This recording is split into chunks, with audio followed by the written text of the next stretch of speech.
Hi, it's HardReset and today I'll show you how to enable and disable Do Not Disturb mode on Apple Watch SE.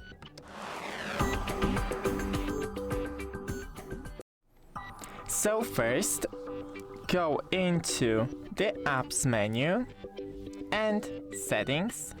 Then we have two options. First, go to Focus and Do Not Disturb and add new schedule. So for example, from 10 p.m. to 6 a.m. Okay, and enable, then go back. As you can see, it is enabled.